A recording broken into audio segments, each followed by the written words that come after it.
Okay, આજે ભીલડીનું અમૃત railway station માન્ય શ્રી નરેન્દ્ર મોદી સાહેબના હસ્તકે થાય એમાં GM સાહેબ, ચર્ચગેટ બોમ્બે, પશ્ચિમ રેલવે સ્ટેશનના ઓફિસરો અને સિનિયર DCM સાહેબ આવી અને નવી ભીલડીની મુલાકાત લીધી.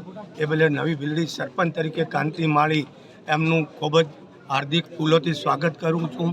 અને ભીલડીની ડિમાન્ડ છે, એક ભીલડીની અંદર પાટણ થઈને ભીલડી હોલ્ટ કરે છે ગાડી, એ સવારે 6 વાગે જાય છે તો ગરીબોનો લાભ છીનવાય છે કે પાટણથી મહેસાણાથી વાયા વિરમગામ જાય છે. અને જે ગાડી ડાયરેક્ટ પાટણ ટુ અમદાવાદ છે એ ભીલડીથી ચાલુ કરી દે તો ગરીબોને સસ્તા ભાડે બહુ સેવા મળે અને અમદાવાદ પાટણની દવાખાનાનો લાભ મળે. પણ પેલું વાયા વિરમગામવાળું રદ કરે તો અમારી એક નમ્ર વિનંતી છે. પછી ભુજની ગાડી કાયમી હતી એ એમને બંધ કરી છે. અમૃત રેલવે સ્ટેશનની અંદર ભુજની અને લાલકુવા ટ્રેન બંધ કરવામાં આવી છે. એ લાલકુવા ટ્રેન પણ ચાલુ કરવામાં આવે એવી અમારી ખૂબ જ અપેક્ષા છે. અને અમારી રજૂઆત ભીલડી ગ્રામજનોની અને પંચાયતની બોડી, ધારાસભ્ય, MP બધાને અમે રજૂઆત કરી દીધી છે. અને ભીલડીની રેલવેની હદની અંદર એક મંદિર આવેલું છે જે કાયમી પાણીનું નળ કનેક્શન ચાલુ હતું, એ નળ કનેક્શન રેલવે તરફથી જ ચાલુ છે. અને રેલવેની જગ્યામાં જ એ મંદિરનું ટેમ્પલ અમે ટોકન ઉપર લીધેલું છે. અને એ મંદિરનું પાણી ચાલુ કરી દેવામાં આવે તો અમે એમની મંદિરની અને ધાર્મિક દ્રષ્ટિએ એમને સેવા અને ઠેસ ના પહોંચે એવી રજૂઆત કરી છે.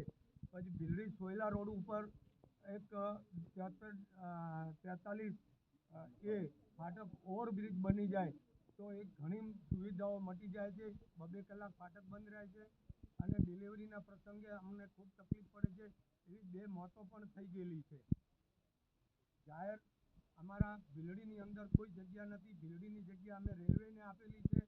અમને રેલવે યુઝની અંદર એક પેટ યુઝ કરવા માટે શૌચાલય આપે તો એની સફાઈ કરવા માટે પંચાયત સક્ષમ રહેશે. અને એવી જગ્યાનું એક સ્થળ આપે તો બહુ સારી વાત છે. અને નેશનલ હાઈવેની બાજુની અંદર એક રેલવેની હદ છે, ત્યાં બસ સ્ટેન્ડ બનાવી આપે ને તો અમે રેલવેને વેચાણ આપી છે, ટોકનના પૈસે અમારા ખેડૂતોએ વેચાણ આપેલી છે. એ જગ્યા આપ બલિદાન તરીકે આપો તો 2-3 ચીજનું કામ સારામાં સારું થાય એમ છે. અને ભીલડીની અંદર અમારું મંદિરની અંદર અમારા ટ્રેનોની કાપ ન મૂકે, જોધપુરની ટ્રેનો, દાદરની ટ્રેનો એ 3 દિવસે આપે છે, એની જગ્યાએ કાયમી કરે તો એક ભીલડી જંકશન છે, ત્યાં ભુજનો વ્યવહાર છે, પાકિસ્તાનની બોર્ડર આવે છે, ભુજની બોર્ડર આવે, રાજસ્થાનની બોર્ડર આવે છે અને અહીંના ગુજરાત રાજ્યની પણ બોર્ડર અહીંયાથી જ શરૂ થાય છે. ભીલડી સરપંચ તરીકે ગામ વતી હું બધાને અને GM સાહેબને અને સિનિયર DCM સાહેબ, DRM સાહેબને મારી રજૂઆત છે અને રિક્વેસ્ટ છે કે આજના તમામ અગ્રણીઓ અને નેતાઓ આવ્યા છે, એમની વાત સાંભળી અને ભીલડી અમૃત રેલવે સ્ટેશનને ફૂલોથી સજી નાખે અને ટ્રેનોનો વ્યવહાર બહુ સારો કરાવે તો લોકોને અને ગરીબોને સારામાં સારી સફળતા મળે એવું છે. ભારત માતા કી જય, વંદે માતરમ. મોદી સાહેબનું અમૃત રેલવે સ્ટેશન જાગૃત બને એવી અપેક્ષા. જય હિન્દ.